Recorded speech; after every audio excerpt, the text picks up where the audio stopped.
Counter-Strike series has become a gaming tour de force in the 18 years since its conception, evolving from the Basement LAN Skirmishes of the early 2000s to the multi-million-dollar prize pool campaigns of 2018, mixing fast, reactive gunplay with deep and strategy-heavy teamwork. The gameplay of Counter-Strike is bold, fast and dynamic, and makes for some truly excellent viewing. But where did it start? What drove its popularity skyward in the late 2010s? And most importantly, where next? You're watching The 10th Floor, and welcome to Gaming Pioneers.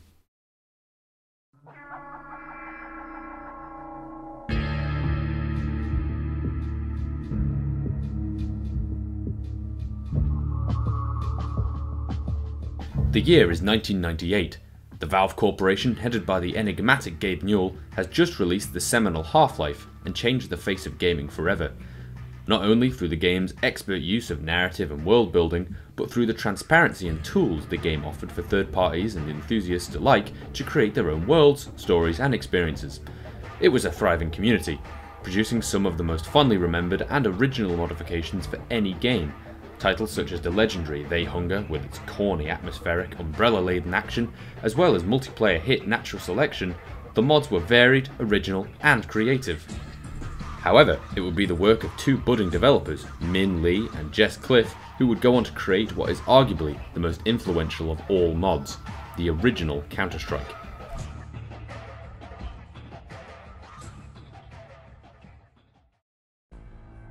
First released in 1999, the original Counter-Strike betas proved to be hugely popular. With its mix of contemporary modern locales and frantic counter-terrorism action, it was unlike anything else at the time. And the premise was simple. Two teams, the counter-terrorists and the terrorists, compete to complete specific objectives, such as planting a bomb or defending a group of hostages, depending on the map that's chosen, all the while attempting to kill one another and ultimately leave no one alive on the other team. Unlike other multiplayer shooters at the time, Counter-Strike did not rely on in-game pickups and power-ups to equip its combatants. Instead, it offered something a bit more novel: money. With the introduction of a bank of cash used to spend on team-specific weapons and equipment, the combat of Counter-Strike often relied heavily on how you and your team equipped yourself at the start of a round.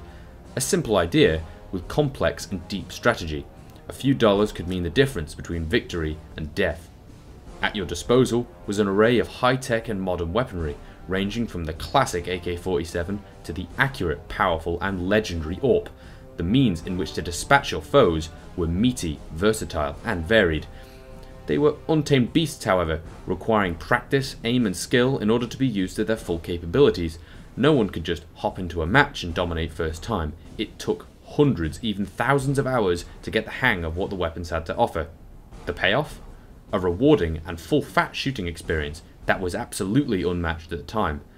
Blend this with an unparalleled need for teamwork and an expert implementation of smoke and flash grenades, and you had one hell of a cocktail for competitive action. But what good is a multitude of weapons if you don't have anywhere to use them? No problem, as Counter-Strike features some of the most beloved multiplayer maps of all time, with classics such as Dust 2, Mirage, Nuke and Inferno still being used to this day.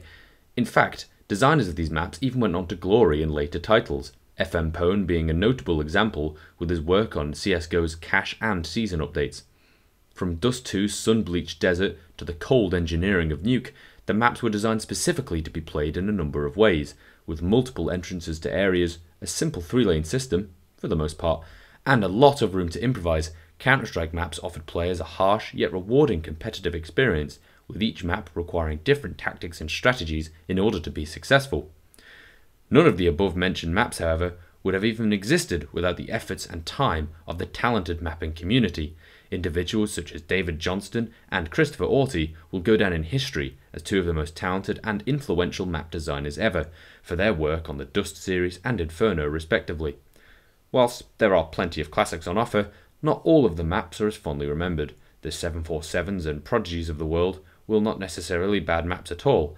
However, due to later titles filtering out older, less competitive maps, they will unfortunately be lost to the annals of time. As mentioned previously, Counter-Strike was a massive hit. It had sparked a hardcore and dedicated fanbase that was completely separate from the game it was modifying. It was no surprise then that Valve took a keen interest in the title. Beginning as a small involvement in the development, it wasn't long before they bought the rights to the IP and offered both Min and Cliff full-time positions within the company. With this major advancement came a number of notable developments, the primary being an announcement in August of 2000 being Valve's wish to sell the title as a standalone, full retail package, coming with a number of notable additions including the new weapons, models and technology. This full retail version, which released in November of 2000 as Half-Life Counter-Strike, also coincided with the 1.0 release of the mod online, marking the game officially leaving beta stages. By 2002, the game had received a number of content updates, such as Spectator Mode in 1.1, voice-over communications in 1.3, and most importantly, in October of that year, 1.6, what many considered to be the definitive version of the game, and the last major content update the game witnessed. It included a transfer to Valve's then new platform, Steam, as well as the addition of maps Dust 2, Inferno and Nuke, which had not been present on the retail release due to legal issues, among countless bug fixes, brush-ups and feature updates. With 1.6, Valve had finished up with the project full-time, and while it saw many small updates and patches over the years, including a particularly controversial addition of in-game advertising, Valve was looking ahead to the future of this series.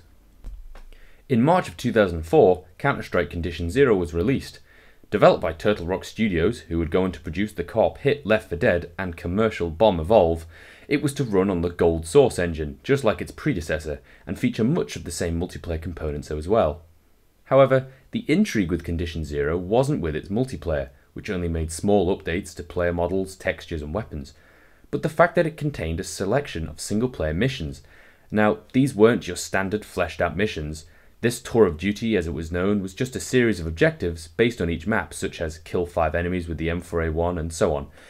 It did include bots, however, something which was not present in the previous titles. Nonetheless, the game wasn't a massive hit. People didn't really think Counter-Strike needed a single-player mode, and even with the deleted scenes mission pack, the game was simply inferior to 1.6 in almost every way. A major update was en route, however, and in November of that same year, Counter-Strike Source was released. A remake of 1.6 using Valve's top-of-the-range new engine.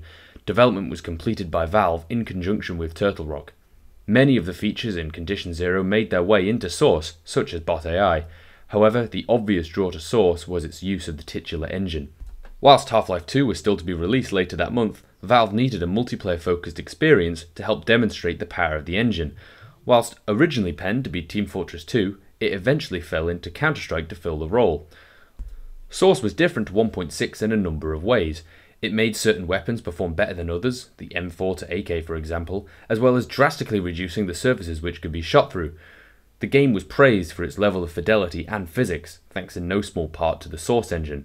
However, once again, there was not enough new in the game to draw a strong community to the title, and so, the competitive title of choice remained 1.6.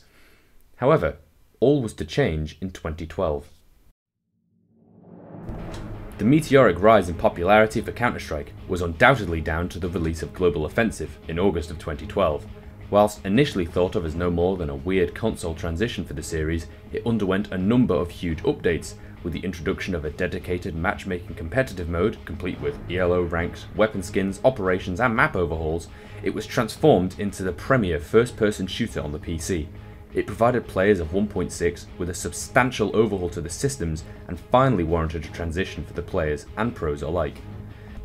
It existed in the right place at the right time, a time when the mainstream were becoming exhausted with the menial grind of games such as Call of Duty and were looking for something a bit more hardcore, with a bit more edge. And CSGO offered that in droves, and whilst it was a PC title first and foremost, the specs were incredibly low. That's thanks to it using an almost decade-old engine.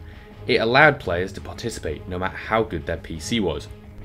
Being only 15 quid also meant that it cost under half of other major titles on the market, giving it a significant advantage over its competitors.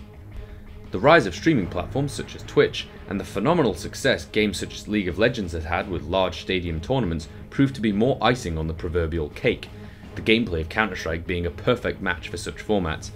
With the relatively small DreamHack Winter in 2017, with its modest prize pool of $250,000, to the E-League Boston Major with its colossal $1 million prize, the growth of CSGO has been greatly advertised and supported by Valve.